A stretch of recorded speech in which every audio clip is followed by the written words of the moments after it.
হাদির ঘটনায় চট্টগ্রাম একেবারে রণক্ষেত্রে পরিণত হয়েছে। ঠিক কিছুক্ষণ আগে আমরা দেখেছিলাম যে বিক্ষোভকারীরা চট্টগ্রামের যে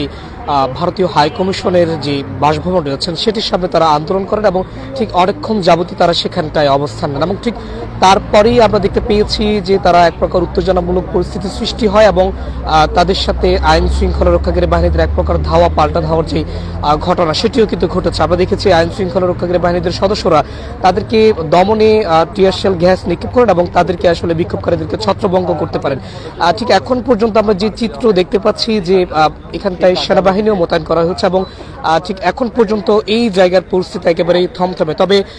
বিক্ষোভকারীদের অনেকেই যারা এখানে এতক্ষণ ধরে অবস্থান করছিলেন তারা এখন এখান থেকে সরে দাঁড়িয়েছেন এবং ঠিক এখান থেকে তারা কয়েকজনকেও আটক করেছেন বলে আমরা দেখতে পেয়েছি। 10 জন মতো তারা আটক করেছেন এবং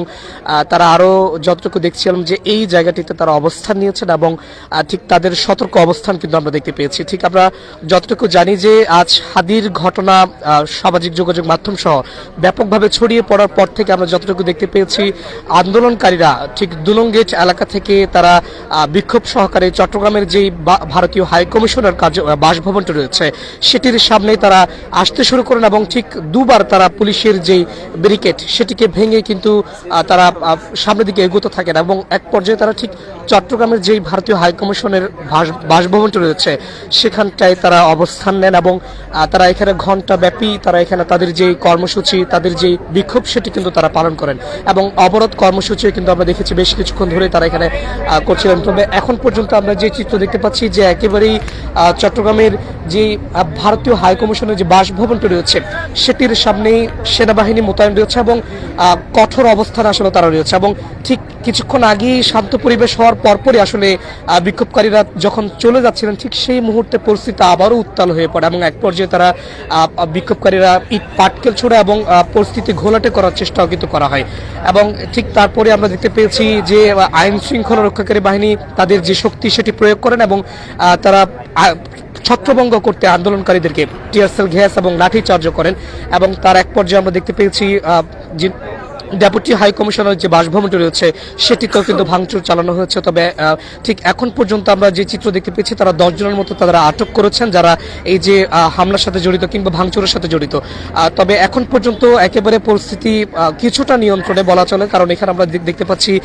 ঠিক ঘটনার পরপরই সেনাবাহিনীর একটি টিম আমরা দেখতে পাচ্ছি তারা একেবারেই চট্টগ্রামের যে ভারতীয় হাই কমিশনার বাসভবনটি রয়েছে সেটির সামনে তারা অবস্থান নিয়েছেন এবং এখন পর্যন্ত আমরা যদি বলতে চাই চট্টগ্রামে একেবারে হাদির ঘটনা ছড়িয়ে পড়ার পরপরই চট্টগ্রামের যেই দুলং গেট এলাকাটি রয়েছে সেখানটায় আমরা দেখতে পেয়েছি সড়ক অবরোধ করে রাখা হয়েছে। তারা বলছিলেন যে ভারতীয় আগ্রাসনের বিরুদ্ধে তারা আসলে অবস্থান নিয়েছেন এবং তারা বলছেন হাদির যারা যে সকল দুষ্কৃতিকারীরা এই ঘটনা ঘটিয়েছে তাদেরকে ভারত থেকে এনে খুব দ্রুত সময়ের মধ্যে যাতে শাস্তি দেওয়া হয় সেই দাবিও আসলে তারা জানাচ্ছিলেন এবং তারা আমরা যতটুকু দেখছি ঠিক এই ঘটনাকে নিয়ে একেবারে চট্টগ্রামের যে দুলং গেট এলাকা সেখানে আগুন জ্বালিয়ে দিয়ে সড়কের মাঝখানে তারা অবরোধ কর্মসূচি পালন করছেন এবং ঠিক সন্ধ্যার পর থেকে অর্থাৎ যখনই হাদির এই ঘটনাটি ছড়িয়ে পড়ে তারপর থেকেই তারা চট্টগ্রামের যে দুলং গেট এলাকা বিপ্লব উদ্যান সেখানে তারা জড়ো হতে থাকেন এবং সেখান থেকে তারা মিছিল সহকারে চট্টগ্রামের যেই ভারতীয় হাই কমিশনার যে বাসভবনটি রয়েছে সেটির দিকে তারা এগোতে থাকেন এবং পরপর আইন শৃঙ্খলা রক্ষাকারী বাহিনীর প্রথম দাবা আমরা দেখতে পেয়েছি পুলিশের যে সংখ্যা সেটি কিছুটা কম ছিল, তবে পরপর পুলিশের সংখ্যা আরো বৃদ্ধি পায় এবং ঠিক তারপরে দুটি ব্যারিকেড তারা দিয়েছেন জিসির মোড় এলাকা এবং একই সাথে চট্টগ্রামের যে খুলশির সড়কটি রয়েছে সেটির দিকে তারা দিয়েছিলেন এবং এখন পর্যন্ত আমরা যে চিত্র দেখতে পেয়েছিলাম যে দুটি ব্যারিকেড তারা ভেঙে একেবারে স্লোগান দিতে দিতে তারা এই যে ভারতীয় যে হাই কমিশনারের বাসভবনটি রয়েছে সেটির দিকে তারা এগোতে থাকেন এবং আমরা এক প্রকার দেখেছি যে পুলিশের উপর তাদের ক্ষোভও দেখতে পেয়েছি, তারা পুলিশকে উদ্দেশ্য করে ভুয়া ভুয়া স্লোগান দিতে আমরা শুনতে পেয়েছি এবং এই ধরনের আমরা দেখতে পেয়েছি যে তারা বেশ ক্ষোভ প্রকাশ করেছিলেন এবং এখন পর্যন্ত যে চিত্র দেখতে পাচ্ছি যে পুলিশ তাদেরকে দমন করেছেন এবং এখন পর্যন্ত অলিগলির মধ্যে পুলিশের যে অভিযান সেটি কিন্তু চলছে, তারা চিহ্নিত করতে পারছেন কিনা সেই অভিযান কিন্তু তারা অব্যাহত রেখেছেন। এখন পর্যন্ত 10 জনকে তারা আটক করেছেন এই ঘটনায়। এখন পর্যন্ত সেনাবাহিনী দেখছি তারা টহল দিচ্ছেন এবং ঠিক ভারতীয় হাই কমিশনের যেই কার্যালয়টি রয়েছে, বাসভবনটি রয়েছে, সেটির সামনে তারা একেবারে সতর্ক অবস্থানে। তবে আন্দোলনকারীদের কেউ এখন আমরা দেখতে পাচ্ছি না, তারা বিভিন্ন অলিগলির মধ্যে ছত্রভঙ্গ হয়ে তারা চলে গিয়েছেন। তবে ঠিক এখনো পর্যন্ত পরিস্থিতি ঘোলাটে। যতটুকু দেখছি আইন শৃঙ্খলা রক্ষাকারী বাহিনীদের কঠোর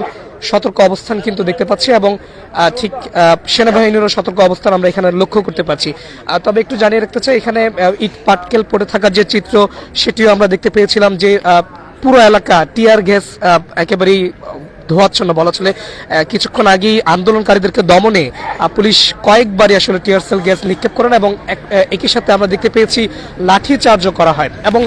এই যে ভারতীয় সহকারী হাই কমিশনের যে আশেপাশের অলিগুলোগুলো রয়েছে, সেখানটায় আমরা দেখতে পেয়েছি যে আন্দোলনকারীরা ছত্রভঙ্গ হয়ে বিভিন্ন অলিগলিতে প্রবেশ করেন, এবং সেখানেও পুলিশের যে অভিযান সেটি দেখছি। কিছুক্ষণ আগে দেখেছি কয়েকজনকে সেখান থেকে আটক করে পুলিশের যে প্রিজন ভ্যান সেটিতে করে নিয়ে যাওয়া হয়েছে, এবং তাদেরকে আমরা বলতে শুনেছি যে এই যে ভারতীয় আগ্রাসন সেটির বিরুদ্ধে তাদের অবস্থান। এবং তারা আরও বলছিলেন যে যারাই বা এই ঘটনার সাথে সম্পৃক্ত তাদেরকে অতি দ্রুত বিচারের আওতায় আনার যে দাবি সেটিও তারা জানাচ্ছিলেন, এবং তারা হাদির বিচার চাইছিলেন। এবং সেটি বলতে বলতে আমরা দেখেছি পুলিশ তাদেরকে তাদের ভ্যানে করে উঠিয়ে নিয়ে চলে যায়। এখন আমরা দেখছি পুলিশের যে অভিযান, বিভিন্ন যে পোর্ট সিটি ইন্টারন্যাশনাল ইউনিভার্সিটি যে একটি গলি দেখতে পাচ্ছি আমরা, সেই গলির মধ্যে পুলিশ প্রবেশ করছেন, এবং তাদের ধারণা যে বিক্ষোভকারীদের অনেকেই সেখানে প্রবেশ করেছেন, এবং সেখানে এখনো পর্যন্ত তারা অবস্থান নিয়েছেন। আমরা দেখছি পুলিশ সেখানে প্রবেশ করছেন, একেবারে তারা প্রস্তুতি নিয়ে তারা প্রবেশ করছেন। পুলিশের একটি বহর আমরা দেখছি ভিতরে তারা প্রবেশ করছেন, এবং তারা ভিতরে তাদের যে অভিযান সেটি কিন্তু তারা চালাচ্ছেন। ঠিক একটু জানিয়ে রাখতে চাই যে আজকে 9:45 অর্থাৎ গতকাল 9:45 সিঙ্গাপুরে মৃত্যুবরণ করেন হাদি, যিনি চিকিৎসাধীন অবস্থায় ছিলেন সেখানে। আমরা যতটুকু জানি 12 ডিসেম্বর তাকে ঢাকায় গুলিবিদ্ধ করা হয়, এবং ঠিক সেখান থেকে তাকে ঢাকা মেডিকেল কলেজ হাসপাতালে নিয়ে যাওয়ার পরে আমরা দেখতে পেয়েছি যে সেখানটায় তার অবস্থা আরো অবনতির দিকে যায়, এবং এক পর্যায়ে তাকে ঢাকা এভারকেয়ার হাসপাতালে হস্তান্তর করা হয় উন্নত চিকিৎসার জন্য। তবে সেখানে তিনি কয়েকদিন ছিলেন, তারপরেও যখন তার অবস্থার উন্নতি হয়নি তাকে সিঙ্গাপুরের উদ্দেশ্যে পাঠানো হয়, এবং সেখানেই তিনি চিকিৎসাধীন অবস্থায় মারা যান। এবং আমরা একটু জানিয়ে রাখতে চাই, ইনকিলাব মঞ্চের মুখপাত্র হাদি, তিনি একজন জুলাই যোদ্ধার সম্মুখ সারির একজন নেতা ছিলেন, এবং গণঅভ্যুত্থানে তিনি নেতৃত্ব দিয়েছিলেন, এবং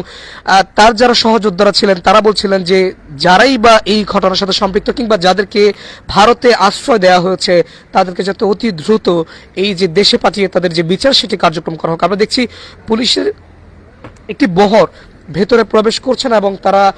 দেখছিলেন যে এই যে যারা এই ঘটনায় ভিন্ন মোড় দিতে চাইছেন, এই ঘটনাকে ভিন্ন খাতে প্রবাহিত করার চেষ্টা করছেন, যারা বিভিন্ন জায়গায় হামলা করছেন, বিভিন্ন বাসভবন আমরা দেখতে পেয়েছি নফলের বাসভবনে অগ্নিকাণ্ডের ঘটনা ঘটেছে,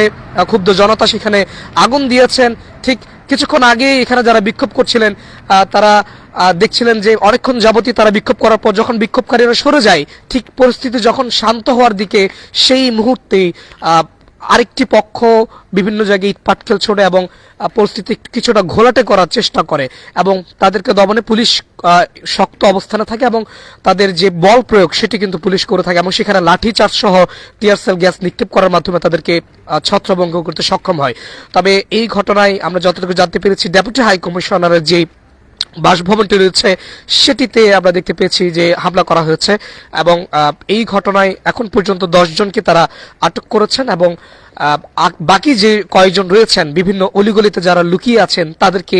পাকড়াও করতে আমরা দেখছি পুলিশের একটি ঝটিকা অভিযান করা হচ্ছে, এবং পুলিশের ফোর্স সেখানে আমরা দেখছি আবারও পরিস্থিতি উত্তপ্ত, এবং দেখছি পুলিশ একেবারেই তারা সতর্ক অবস্থান থেকে সামনে যারা আন্দোলনকারীরা রয়েছেন কিংবা যারা এই ঘটনাকে ভিন্ন খাতে প্রবাহিত করার চেষ্টা করছেন তাদেরকে আসলে ছত্রভঙ্গ করতে সতর্ক অবস্থান, এবং তারা বিভিন্ন অলিগলিতে প্রবেশ করছেন। আমরা একটু আপনাদের সরাসরি দেখানোর চেষ্টা করব। দেখছিলেন বাংলা নিউজের সরাসরি লাইভে, সাথে আছে আমি সাদত হুসাইন, আমার সাথে আমার সহকর্মী আছেন আখিল, এবং আমরা যতটুকু দেখানোর চেষ্টা করছিলাম যে ঠিক পুলিশের যেই অভিযান বিক্ষোভকারীদের ধরতে সেটি আমরা দেখছি, এবং বিভিন্ন জায়গা থেকে ইট পাটকেল ছোড়ার ঘটনা দেখছি, এবং ঠিক এখন পর্যন্ত যে চিত্র সেটি দেখছি যে বলা চলে যে একেবারেই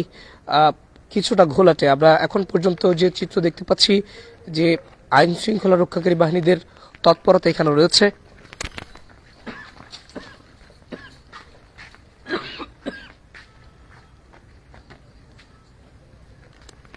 দর্শক, তো এই ছিল আমার কাছে ঠিক আমরা দেখেছি যে বেশ কিছুক্ষণ ধরে এই আন্দোলন চলছে। এখনো পর্যন্ত চট্টগ্রামের যে 2 নং গেট এলাকা রয়েছে সেখানটায় পুলিশ অবরোধ চলছে। তো এই ছিল আমার কাছে চট্টগ্রাম থেকে সবশেষ যুক্ত ছিলাম সাজ্জাদ হোসেন।